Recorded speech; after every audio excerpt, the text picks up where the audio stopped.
خوابوں کی دنیا میں خوش آمدید۔ ڈریم ٹیلز پر ہر افسانہ اور ناول آپ کے دل و دماغ میں چھپی کہانیاں جگاتا ہے۔ تیار ہو جائیں ایک ایسے سفر کے لیے جہاں ہر لفظ آپ کو حیران کر دے۔ لہٰذا ہمارے ساتھ جڑنے کے لیے اس چینل کو سبسکرائب کریں۔ تو آج ہم ایک ایسی کتاب پر بات کرنے والے ہیں جس نے پچھلے کچھ عرصے میں ہر جگہ دھوم مچا دی ہے۔ بالکل، علی ہیزل ووڈ کی دی لو ہائپوتھیسز۔ جی، اور یہ بظاہر تو ایک روم کام ہے، ایک رومانوی کامیڈی۔ ہاں، لیکن اس کی جو سیٹنگ ہے وہ اسے بہت خاص بناتی ہے۔ یہ سائنس اور اکیڈمیا کی دنیا میں ہے۔ یونیورسٹی کی جو تحقیقی دنیا ہوتی ہے، بالکل، جہاں ہر چیز منطق اور ثبوت پر چلتی ہے۔ تو آج ہم اس کے پہلے 7 ابواب کا گہرائی سے جائزہ لیں گے اور یہ سمجھنے کی کوشش کریں گے کہ ہوتا کیا ہے جب ایک سائنسدان جو اپنی پوری زندگی ڈیٹا پر گزارتی ہے، محبت جیسے جذبے پر سائنسی طریقہ لگانے کی کوشش کرتی ہے۔ یہی تو اس کتاب کا سب سے دلچسپ سوال ہے۔ اچھا، کہانی کا جو مرکز ہے وہ اولیو اسمتھ ہے۔ جی، وہ اسٹینفورڈ یونیورسٹی میں پی ایچ ڈی کی ایک بہت ذہین طالبہ ہے، اور اس کا نظریہ یہ ہے کہ محبت اور رشتے یہ سب ناقابل فہم چیزیں ہیں، تو ان سے دور رہنا ہی بہتر ہے۔ مطلب وہ جذبات سے زیادہ حقائق پر یقین رکھتی ہے۔ بالکل، اور اس کی زندگی کا ایک بہت واضح مقصد ہے۔ وہ لبلبے کے کینسر یعنی پینکریاٹک کینسر پر تحقیق کر رہی ہے۔ اچھا، اور یہ اس کے لیے بہت ذاتی ہے، کیونکہ اس کی والدہ کا انتقال اسی بیماری سے ہوا تھا۔ تو یہ صرف ایک کریئر نہیں ہے اس کے لیے۔ یہ ایک مشن ہے۔ جی، یہ ایک مشن ہے۔ لیکن پھر کہانی شروع ہی ایک ایسے واقعے سے ہوتی ہے جہاں اس کی ساری منطق، سارا کنٹرول، سب ختم ہو جاتا ہے۔ ہاں، وہ ایک بہت ہی کلاسک دوست کے لیے قربانی والا کام کرنے کی کوشش کرتی ہے۔ اپنی بہترین دوست این کے لیے۔ جی، وہ این کو یقین دلانا چاہتی ہے کہ وہ کسی اور کو ڈیٹ کر رہی ہے، تاکہ این اس لڑکے کے ساتھ تعلق بنا سکے جسے وہ دونوں پسند کرتی تھیں۔ لیکن اس کا جو طریقہ ہے وہ بہت عجیب ہے۔ وہ سراسر گھبراہٹ میں ایک انتہائی غیر منطقی قدم اٹھاتی ہے۔ یوں سمجھیں کہ ایک ناکام سماجی تجربہ کرتی ہے۔ وہ کیا کرتی ہے؟ وہ لیب میں موجود پہلے شخص کو پکڑ کر کس کر لیتی ہے۔ اوہ! ہاں، کوئی سوچا سمجھا رومانوی لمحہ نہیں ہے یہ۔ اور اس کی بدقسمتی یہ کہ وہ پہلا شخص کوئی عام انسان نہیں ہے۔ کون ہے وہ؟ وہ ہے ڈاکٹر ایڈم کارلسن۔ وہ بدنام زمانہ پروفیسر، بالکل۔ بائیولوجی ڈپارٹمنٹ کا وہ پروفیسر جس کے نام سے طلباء کانپتے ہیں۔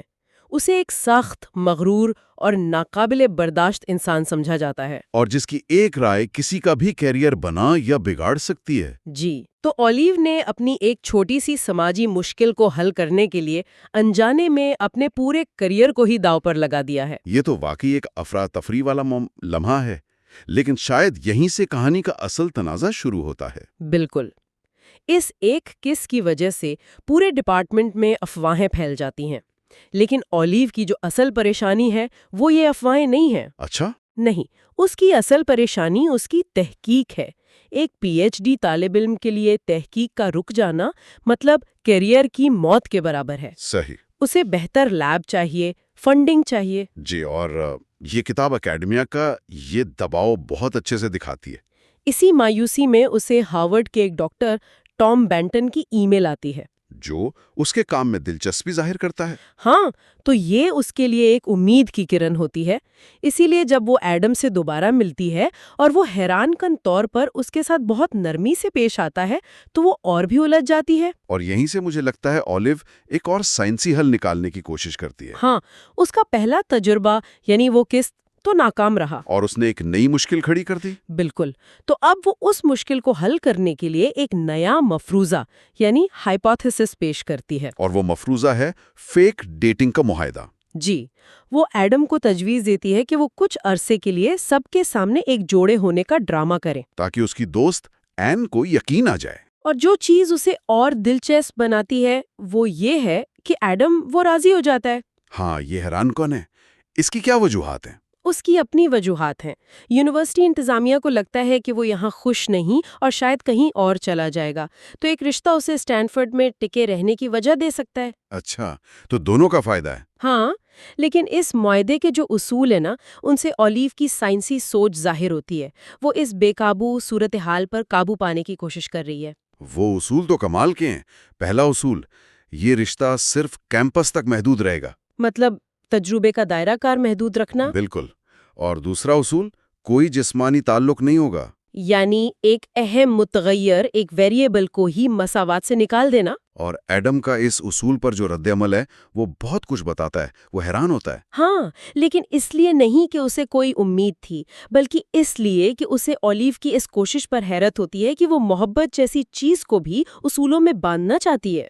وہ اس منصوبے کی ایبزرڈٹی کو سمجھتا ہے لیکن پھر بھی اس کا ساتھ دیتا ہے۔ جی، اور باقی اصول بھی ایسے ہی ہیں کہ رشتے کی ایک آخری تاریخ ہوگی، اور اسے حقیقی دکھانے کے لیے وہ ہفتے میں ایک بار کافی پر ملیں گے، جیسے لیب میں ڈیٹا اکٹھا کیا جاتا ہے۔ بالکل۔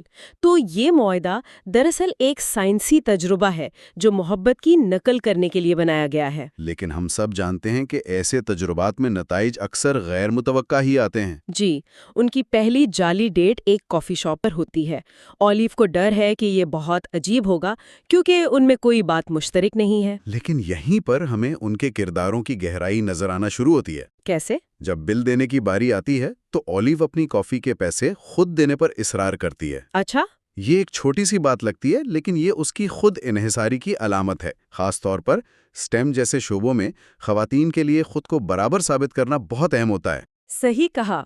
وہ یہ واضح کر رہی ہے کہ یہ رشتہ چاہے جعلی ہی کیوں نہ ہو، برابری کی بنیاد پر ہوگا۔ اور یہیں سے ان کے درمیان ایک دوسرے کے لیے عزت کا رشتہ قائم ہونا شروع ہوتا ہے، جو کسی بھی حقیقی تعلق کی بنیاد ہے۔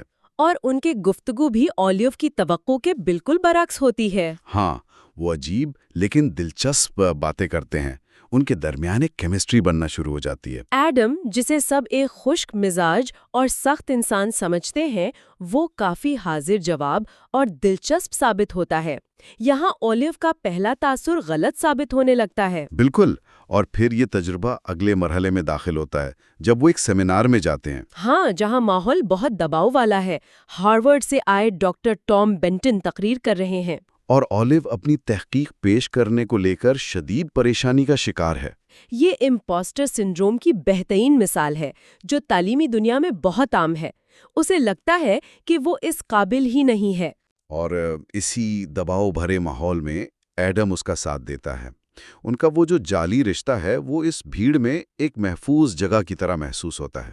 ان کے بیچ ہلکی پھلکی نوک جھوک ہوتی ہے اور ان کا تعلق کم مصنوعی اور زیادہ فطری لگنے لگتا ہے۔ یہاں ایک اور بات اہم ہے نا؟ ڈاکٹر ٹام بینٹن، جی، وہ صرف ایک اور کردار نہیں ہے، وہ اولیو کے لیے ایک ممکنہ کیریئر کا راستہ ہے۔ اس کی تحقیق کو آگے بڑھانے کا موقع۔ بالکل۔ تو اس کی دلچسپی ٹام میں رومانوی کم اور پیشے ورانہ زیادہ ہے۔ یہ دکھاتا ہے کہ کیسے تعلیمی دباؤ اس کی ذاتی زندگی کے فیصلوں پر اثر انداز ہو رہا ہے۔ مطلب وہ ایڈم کے ساتھ جعلی رشتے پر اس لیے بھی راضی ہوئی کیونکہ وہ اپنی پیشہ ورانہ زندگی کے مسائل میں اتنی گھری ہوئی ہے کہ ذاتی زندگی ایک ایسی مشکل لگتی ہے جسے جلدی سے کسی منطقی حل سے نپٹایا جائے۔ بالکل۔ تو اب یہ تجربہ عوامی سطح پر پہنچ چکا ہے۔ باب 6 میں افواہوں کا بازار گرم ہو جاتا ہے۔ ہاں، سیمینار کے بعد ایک منظر ہے جہاں ایک ٹرک راستے میں پھنسا ہوتا ہے اور ایڈم اکیلے ہی اسے دھکا دے کر ہٹا دیتا ہے۔ یہ بہت ہی ٹراپیکل، مطلب فلمی سین ہے۔ بالکل، ایسا لگتا ہے جیسے مصنفہ جان بوجھ کر قارئین کے ساتھ مذاق کر رہی ہوں۔ ایک سنجیدہ تعلیمی ماحول میں ایک سپر ہیرو والا منظر۔ لیکن یہ منظر اولیو کو بہت متاثر کرتا ہے۔ جی، وہ ایڈم کی ایک ایسی سائٹ دیکھتی ہے جو اس کے سخت پروفیسر والے امیج سے بالکل مختلف ہے۔ اور پھر ان کے اکسانے پر اولیو سب کے سامنے ایڈم کو دوبارہ کس کرتی ہے۔ اور یہ کس پہلی والی سے بہت مختلف ہے۔ پہلی والی گھبراہٹ میں تھی۔ یہ ایک سوچی سمجھی پرفارمنس ہے۔ بالکل، لیکن مسئلہ یہ ہے کہ پرفارمنس کرتے کرتے اداکار خود اپنے کردار میں ڈوبنے لگتا ہے۔ اس کس کے بعد اولیو خود سے سوال کرنے پر مجبور ہو جاتی ہے کہ کیا یہ سب واقعی جعلی ہے؟ کیا وہ سچ میں ایڈم کی طرف مائل ہو رہی ہے؟ ہاں، یہاں اس کا سائنسی ذہن اور اس کے جذبات کے بیچ ایک جنگ چھڑ جاتی ہے۔ یوں کہہ لیں کہ اس کا ڈیٹا اس کے مفروضے سے مطابقت نہیں رکھتا۔ اور اس کے نتیجے بھی پھر سامنے آنا شروع ہو جاتے ہیں۔ جی، باب 7 میں پیشہ ورانہ حدود کا مسئلہ اٹھایا جاتا ہے۔ ایک ساتھی طالب علم، گریگ، اولیو اور ایڈم کے رشتے پر تنقید کرتا ہے۔ اور یہ صرف ڈرامہ نہیں ہے، یہ تعلیمی اداروں کی ایک تلخ حقیقت کو بھی ظاہر کرتا ہے۔ بالکل، ایک پروفیسر اور طالبہ کے درمیان تعلقات پر ہمیشہ سوال اٹھائے جاتے ہیں، خاص طور پر جب طاقت کا عدم توازن ہو۔ صحیح کہا، یہ ناول اس پیچیدہ مسئلے کو نظر انداز نہیں کرتا بلکہ اسے کہانی کا ایک اہم حصہ بناتا ہے۔ یہ بتاتا ہے کہ ان کے نجی تجربے کے عوامی نتائج کیا ہو سکتے ہیں۔ لیکن اسی سنجیدہ ماحول میں ایک بہت ہی نرم اور ذاتی لمحہ بھی آتا ہے۔ پکنک والا؟ ہاں، جب ایک پکنک پر اولیو ایڈم کو سن اسکرین لگاتی ہے، یہ ایک چھوٹی سی حرکت ہے لیکن یہ ان کے بڑھتے ہوئے آرام دہ رشتے اور قربت کو ظاہر کرتی ہے۔ اور یہ ان کے کوئی جسمانی تعلق نہیں والے اصول کی پہلی خلاف ورزی بھی ہے، چاہے وہ کتنی ہی معصوم کیوں نہ ہو۔ صحیح، تو ان 7 ابواب کے آخر تک اولیو کے کردار میں ایک بڑی تبدیلی آ چکی ہوتی ہے۔ جی، اس نے ایک ایسے تجربے کا آغاز کیا تھا جسے وہ کنٹرول کرنا چاہتی تھی، لیکن اب تجربہ اسے کنٹرول کر رہا ہے۔ وہ لڑکی جو جذبات سے بھاگتی تھی اب اپنے ہی جذبات کے ڈیٹا میں ڈوب رہی ہے۔ وہ اب بھی منطق استعمال کرنے کی کوشش کرتی ہے، لیکن اب وہ یہ سیکھ رہی ہے کہ انسانی جذبات کسی سائنسی اصول کے پابند نہیں ہوتے۔ تو ان پہلے 7 ابواب کا خلاصہ یہ ہے: ایک غیر متوقع کس جو ایک غلط ڈیٹا کی طرح تھا، ایک جعلی ڈیٹنگ کا معاہدہ جو ایک ناقص مفروضے پر مبنی تھا، اور ایک تجربہ جو اب غیر متوقع نتائج دے رہا ہے۔ کہانی کی بنیاد بہت مضبوطی سے رکھی گئی ہے۔ اور کرداروں کے جو محرکات ہیں وہ ان کے پیشہ ورانہ دباؤ سے جڑے ہوئے ہیں، جو اس کہانی کو ایک عام رومانوی کہانی سے بہت زیادہ گہرائی عطا کرتا ہے۔ بالکل۔ اور یہاں ہم سامعین کے لیے ایک سوال چھوڑ سکتے ہیں۔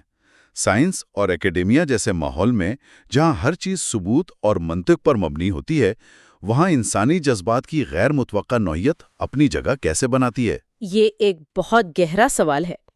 اور کیا ہوتا ہے جب محبت کے بارے میں بنایا گیا ایک مفروضہ یعنی دی لو ہائپوتھیسس حقیقی دنیا کے غیر متوقع ڈیٹا سے ٹکراتا ہے؟ کیا مفروضہ غلط ثابت ہوتا ہے یا تجربہ خود ہی ایک نئی حقیقت کو جنم دیتا ہے؟ اگلے حصے میں ہم دیکھیں گے کہ جب یہ فرضی رشتہ ایک بڑی سائنس کانفرنس میں پہنچتا ہے تو کیا ہوتا ہے اور کیسے اولیو اور ایڈم کے درمیان حقیقی جذبات جنم لیتے ہیں۔ پچھلی بار ہم نے دیکھا تھا کہ کیسے اولیو اور ایڈم نے ایک دوسرے کے فائدے کے لیے ایک فرضی ڈیٹنگ کا معاہدہ کیا تھا، ایک ایسا رشتہ جو صرف دکھاوے کے لیے تھا۔ بالکل۔ اور آج ہم دیکھیں گے کہ جب اس فرضی رشتے پر حقیقی زندگی کا دباؤ پڑتا ہے تو کیا ہوتا ہے۔ ہم باب 8 سے 15 تک کا سفر کریں گے اور یہ سمجھنے کی کوشش کریں گے کہ ایک جھوٹ پر مبنی رشتہ کمزوری اور بھروسے کا سامنا کر کے ایک حقیقی تعلق میں کیسے بدلتا ہے۔ صحیح۔ کیا یہ جذبات اصلی ہیں یا صرف مشکل حالات کا نتیجہ؟ آئیے اس کی گہرائی میں اترتے ہیں۔ تو اس سفر کا آغاز کہاں سے ہوتا ہے؟ آغاز ایک بہت ہی عام سی جگہ یونیورسٹی کے بریک روم سے ہوتا ہے۔ باب 8 میں اولیو اپنی تحقیق کی وجہ سے پہلے ہی پریشان ہے اور اوپر سے اسے اپنی پسندیدہ چپس بھی نہیں ملتی۔ اچھا، یہ ایک چھوٹا سا منظر ہے، لیکن لگتا ہے کہ یہیں سے ان کے رشتے میں کچھ تبدیلی آنا شروع ہوتی ہے۔ جی، کیونکہ جب ایڈم وہاں آتا ہے تو گفتگو چپس سے ہٹ کر اولیو کے کیریئر کے بحران پر چلی جاتی ہے۔ وہ بتاتی ہے کہ اس کا سپروائزر ریٹائر ہو رہا ہے اور اس کا مستقبل داؤ پر لگا ہوا ہے۔ یہاں تک تو بات پھر بھی پیشہ ورانہ لگتی ہے۔ صحیح، لیکن پھر اولیو ایک ایسی بات کہہ جاتی ہے جو سب کچھ بدل دیتی ہے۔ وہ اپنی مرحومہ ماں اور فاسٹر کیئر میں گزارے وقت کا ذکر کرتی ہے۔ یہ پہلی بار ہے کہ وہ اپنی ذاتی زندگی کی اتنی گہری اور تکلیف دہ تفصیل کسی کے سامنے، خاص طور پر ایڈم کے سامنے رکھتی ہے۔ یہ تو ایک بہت بڑا رسک ہے۔ جی، اور یہاں ایڈم کا رد عمل بہت اہم ہے۔ وہ کوئی لمبی چوڑی تقریر نہیں کرتا، کوئی جھوٹی تسلی نہیں دیتا۔ وہ کیا کرتا ہے؟ وہ بس خاموشی سے اسے ایک ٹیشو پیپر پیش کرتا ہے۔ اور یہ چھوٹی سی حرکت الفاظ سے زیادہ معنی رکھتی ہے نا؟ بالکل، یہ ظاہر کرتی ہے کہ وہ صرف سن نہیں رہا بلکہ اس کی تکلیف کو محسوس کر رہا ہے۔ یہ وہ پہلا لمحہ ہے جہاں اس کا سرد رویے کا خول ٹوٹتا ہوا نظر آتا ہے۔ لیکن ایک سوال یہ پیدا ہوتا ہے کہ ایڈم جو اتنا کم گو اور الگ تھلگ رہتا ہے، وہ اس لمحے میں اتنا حاضر دماغ کیسے ہو سکتا ہے؟ دیکھیں، یہیں پر کہانی کا ایک اور راز کھلتا ہے جو ہمیں چند ابواب بعد یعنی باب 11 میں پتہ چلتا ہے۔ اچھا، وہ کیا ہے؟ اولیویا کا دوست ہولڈن اسے بتاتا ہے کہ ایڈم اس فرضی رشتے کے معاہدے سے بہت پہلے سے اس کے کام اور اس کی ذہانت کی تعریف کرتا رہا ہے۔ اوہ، تو یہ اولیویا کے لیے تو ایک جھٹکے کی طرح ہوگا۔ جی بالکل، جس شخص کو وہ ایک بے حس پروفیسر سمجھ رہی تھی وہ خفیہ طور پر اس کا مداح تھا۔ یعنی ایڈم کا ٹشو دینا اب صرف ایک ہمدردانہ عمل نہیں لگتا۔ نہیں، بلکہ ایک گہرے پہلے سے موجود جذبے کا اظہار لگتا ہے۔ تو یہ صرف ایک اتفاق نہیں تھا بلکہ اس کے کردار کا ایک حصہ تھا جو اولیو نے پہلے کبھی نہیں دیکھا تھا۔ اس انکشاف کے بعد تو اولیو کے لیے اپنے جذبات کو سمجھنا اور بھی مشکل ہو گیا ہوگا۔ یقیناً، ایک طرف وہ اس فرضی رشتے کو ختم کرنا چاہتی ہے، دوسری طرف اسے پتہ چلتا ہے کہ شاید سامنے والے کے جذبات شروع سے ہی حقیقی تھے۔ یہ ایک بہت بڑی اندرونی کشمکش ہے۔ بالکل، اور مصنفہ اسی کشمکش کے بیچ کہانی میں ایک اور بڑا چیلنج ڈال دیتی ہیں۔ جی، اولیو کی زندگی کا سب سے بڑا موقع جو اس کے سب سے بڑے ڈر سے جڑا ہوا ہے۔ آپ باب 12 کی بات کر رہے ہیں، جب اولیو کی ریسرچ کو بوسٹن کی ایک بڑی سائنس کانفرنس میں پریزنٹیشن کے لیے منتخب کر لیا جاتا ہے۔ صحیح۔ یہ کسی بھی پی ایچ ڈی طالب علم کے لیے خواب پورا ہونے جیسا ہے، لیکن اولیو کے لیے یہ ایک ڈراونا خواب بن جاتا ہے۔ کیوں؟ ایسا کیوں؟ کیونکہ وہ امپوسٹر سنڈروم کا شکار ہے۔ اچھا، یہ کیا ہوتا ہے؟ ان اور قابل لوگوں، خاص طور پر خواتین کو یہ یقین دلاتا ہے کہ ان کے کامیابیاں قسمت کا نتیجہ ہیں، ان کی اپنی قابلیت کا نہیں۔ مطلب انہیں ہر وقت ڈر لگا رہتا ہے کہ کسی بھی لمحے ان کا بھانڈا پھوٹ جائے گا۔ بالکل، کہ سب کو پتہ چل جائے گا کہ وہ اتنے قابل نہیں جتنا لوگ انہیں سمجھتے ہیں۔ تو کانفرنس میں پریزنٹیشن کا موقع اس کے لیے بے نقاب ہونے کا خطرہ بن جاتا ہے۔ یہ واقعی ایک سنگین مسئلہ ہے۔ جی، اور یہ تعلیمی دنیا میں بہت عام ہے، اور یہیں پر کہانی مزید پیچیدہ ہو جاتی ہے، کیونکہ اس کانفرنس کا سفر ان کے فرضی رشتے کی حدود کو مکمل طور پر ختم کرنے والا ہے۔ کیسے؟ ایسا ہی ہے۔ باب 13 میں رہائش کا مسئلہ کھڑا ہوتا ہے اور اولیو کو کوئی ہوٹل نہیں ملتا، اور تبھی ایڈم ایک ایسی پیشکش کرتا ہے جو صورتحال کو یکسر بدل دیتی ہے۔ وہ اسے اپنے ساتھ ہوٹل کا کمرہ شیئر کرنے کی پیشکش کرتا ہے۔ جی، یہ ایک بہت بڑا قدم ہے۔ ایک طرف تو یہ ایک بہت عملی حل ہے، لیکن دوسری طرف یہ ان کے درمیان موجود تمام فرضی دیواروں کو گرا دیتا ہے، خاص طور پر جب ایک ہی بستر کا خیال آتا ہے۔ صحیح، لیکن ایڈم یہاں بھی بہت ہوشیاری سے کام لیتا ہے۔ وہ اسے منطق سے قائل کرنے کی کوشش کرتا ہے۔ اور میرے خیال میں وہ صرف منطق کا سہارا نہیں لیتا۔ جی بالکل، جب اولیو اپنے عوامی سطح پر بولنے کے خوف کا ذکر کرتی ہے تو ایڈم اسے تسلی دینے کے لیے اپنی کمزوری کا اعتراف کرتا ہے۔ اچھا، وہ کیا کہتا ہے؟ وہ بتاتا ہے کہ اسے بھی پہلے پریزنٹیشن دینے سے ڈر لگتا تھا۔ یہ ایک بہت ہی سوچا سمجھا قدم ہے۔ وہ خود کو کمزور دکھا کر اولیو کو یہ احساس دلا رہا ہے کہ وہ اکیلی نہیں ہے۔ تو یہ ہمدردی کا ایک ایسا مظاہرہ ہے جو ان کے رشتے کو صرف فرضی بوائے فرینڈ سے بڑھ کر ایک حقیقی سپورٹ سسٹم میں بدل دیتا ہے۔ بالکل۔ اور پھر وہ کانفرنس پہنچتے ہیں اور وہاں اولیو کو ایک اور بڑا جھٹکا لگتا ہے۔ اسے پتا چلتا ہے کہ ایڈم اس کانفرنس کا کوئی عام شریک نہیں بلکہ کی نوٹ سپیکر ہے۔ اس کا کیا مطلب ہے؟ یہ کتنا بڑا عہدہ ہے؟ کلیدی مقرر ہونا کوئی معمولی بات نہیں ہے۔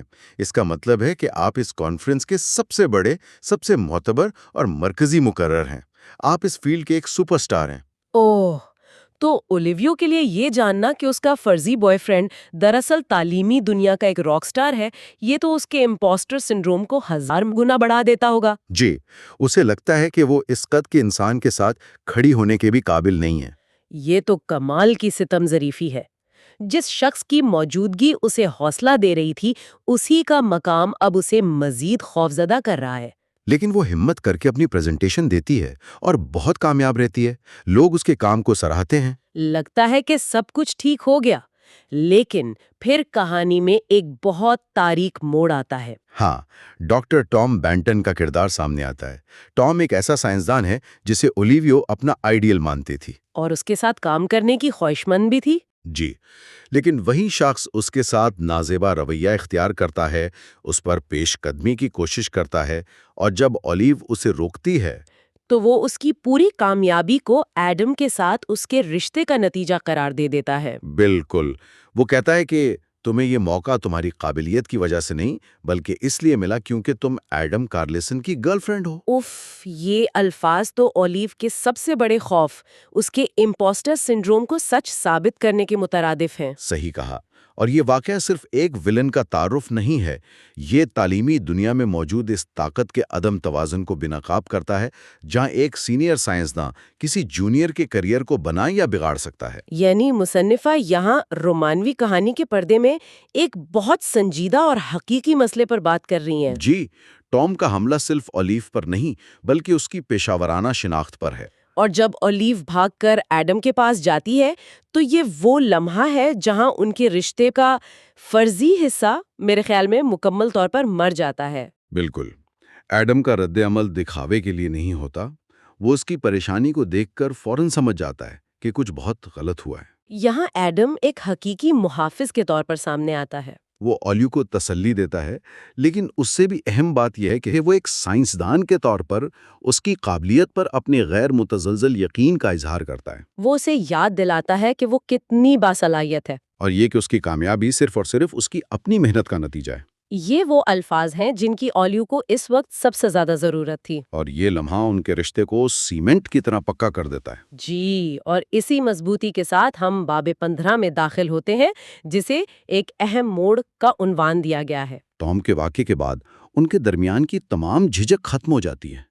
اب وہ صرف ایک دوسرے کا ساتھ نہیں دے رہے بلکہ ایک دوسرے کا خیال رکھ رہے ہیں۔ اور یہ خیال چھوٹی چھوٹی باتوں میں نظر آتا ہے۔ جیسے کھانے کی میز پر ان کی بحث۔ اچھا، وہ کیا تھا؟ اولیو کو برگر پسند نہیں اور ایڈم اس کی پسند کا احترام کرتے ہوئے سوشی کھانے پر راضی ہو جاتا ہے۔ یعنی چھوٹی چھوٹی چیزوں میں ایک دوسرے کا خیال رکھنا۔ جی، یا جب ہوٹل واپس آتے ہوئے اولیو کے جوتوں سے اسے تکلیف ہوتی ہے تو ایڈم بغیر کچھ کہے اسے اپنی باہوں میں اٹھا لیتا ہے۔ یہ الفاظ نہیں بلکہ عمل ہیں جو ان کی بڑھتی ہوئی قربت کو ظاہر کرتے ہیں۔ صحیح، اور شاید سب سے ذاتی لمحہ وہ ہوتا ہے جب اولیو رات کو سونے کے لیے اس کی ٹی شرٹ پہنتی ہے۔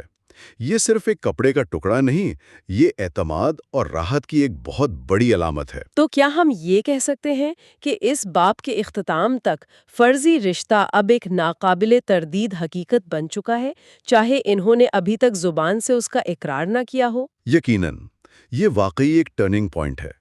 جسمانی اور جذباتی قربت کی یہ چھوٹی چھوٹی علامتیں ان کے رشتے کو ایک نئی سطح پر لے جاتی ہیں۔ جو کچھ دکھاوے سے شروع ہوا تھا وہ اب ایک گہرے، خاموش اور حقیقی تعلق کی شکل اختیار کر چکا ہے۔ جی، انہوں نے ایک دوسرے کے بدترین خوف اور سب سے بڑی کمزوریوں کو دیکھ لیا ہے اور اس کے باوجود ایک دوسرے کا ساتھ نہیں چھوڑا۔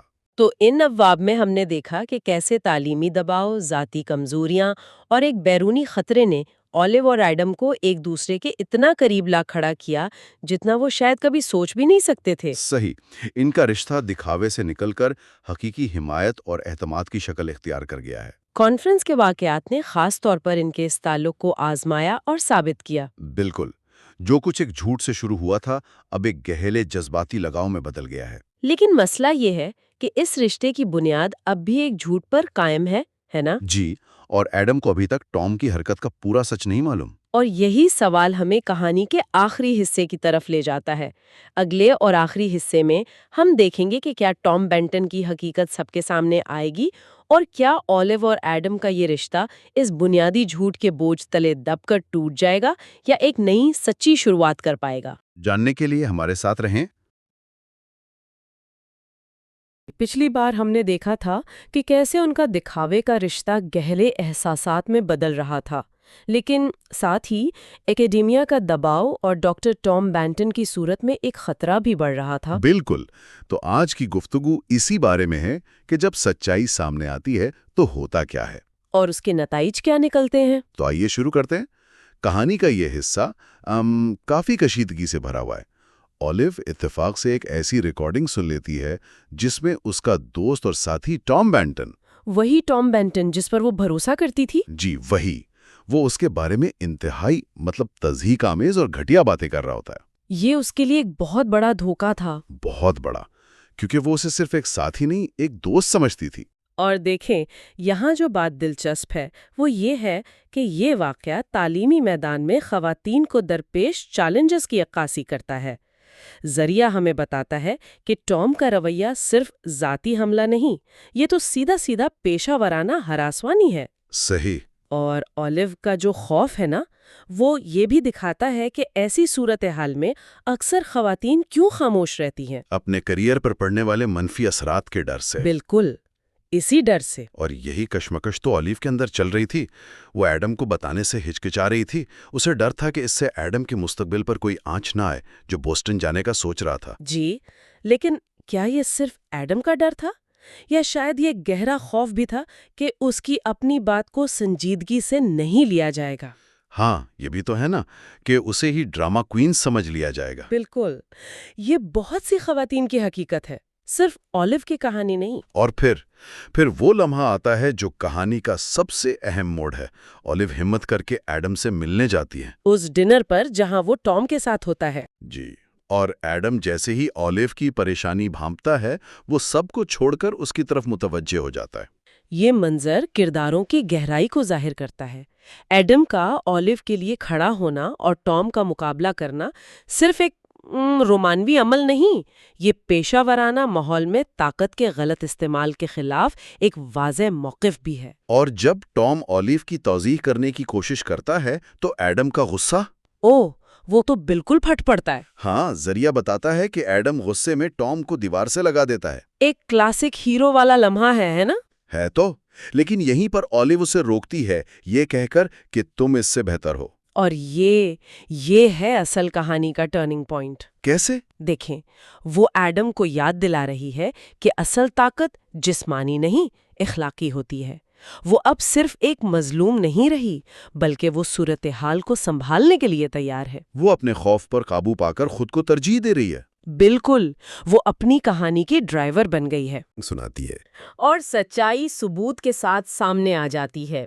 ایڈم کو اپنی غلطی کا احساس ہوتا ہے کہ اس نے نادانستہ طور پر اولیو کو ایک تکلیف دہ صورتحال میں ڈال دیا تھا۔ جی، اور وہ صرف غصہ نہیں کرتا، اسے پچھتاوا ہوتا ہے۔ وہ اس سے وعدہ کرتا ہے کہ وہ اس معاملے کو حل کرے گا اور اس کا خیال رکھے گا۔ یہ باپ سچائی کی طاقت کے بارے میں ہے نا؟ بالکل، ذریعہ بھی اسی بات پر زور دیتا ہے کہ اولیو کا سچ بولنے کا فیصلہ اسے جھوٹ کے بوجھ سے آزاد کرتا ہے۔ یہ اس کی ذاتی نشوونما کا ایک بہت اہم قدم ہے۔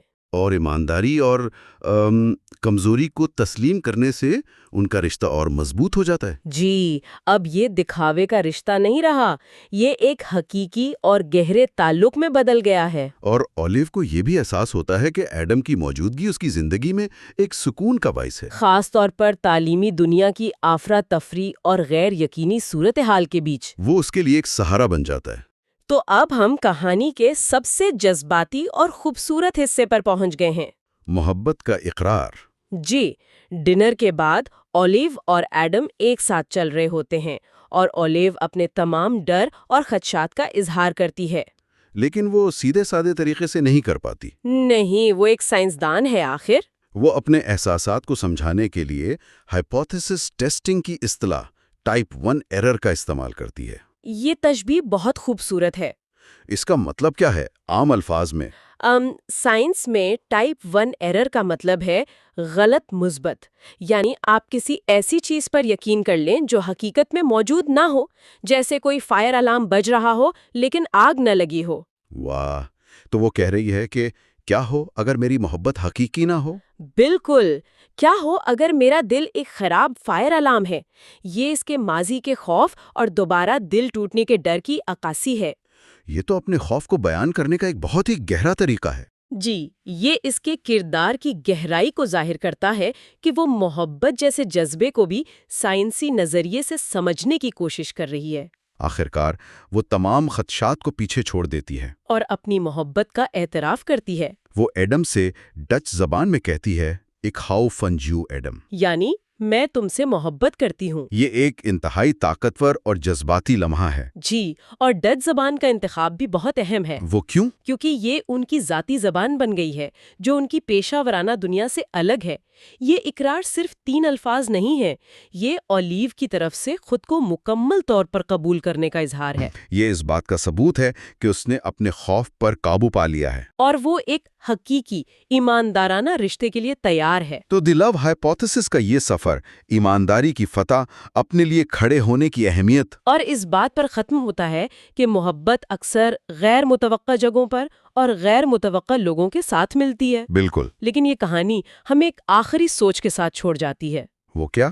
دیکھیں، تعلیمی اور پیشہ ورانہ زندگی کے چیلنجز کے درمیان جہاں مقابلہ اور طاقت کی حرکیات عام ہیں، وہاں اپنی سچائی پر قائم رہنے کی کیا اہمیت ہے؟ یہ گہرا سوال ہے۔ کیا حقیقی تعلقات استوار کرنے کے لیے پیشہ ورانہ خطرات مول لینا ہمیشہ ضروری ہوتا ہے؟ اور کیا اس کا نتیجہ ہمیشہ اتنا ہی اچھا نکلتا ہے جتنا اس کہانی میں نکلا؟ یہ واقعی سوچنے کی بات ہے۔ کیا یہ ایک امید بھرا خاکہ ہے کہ چیزیں کیسی ہونی چاہیے؟ شاید۔ اس خوبصورت کہانی کے اختتام پر ڈریم ٹیلز کی جانب سے ہمارے ساتھ اس سفر میں شامل ہونے کا بہت بہت شکریہ۔ اگلی کہانی تک کے لیے اجازت دیجیے۔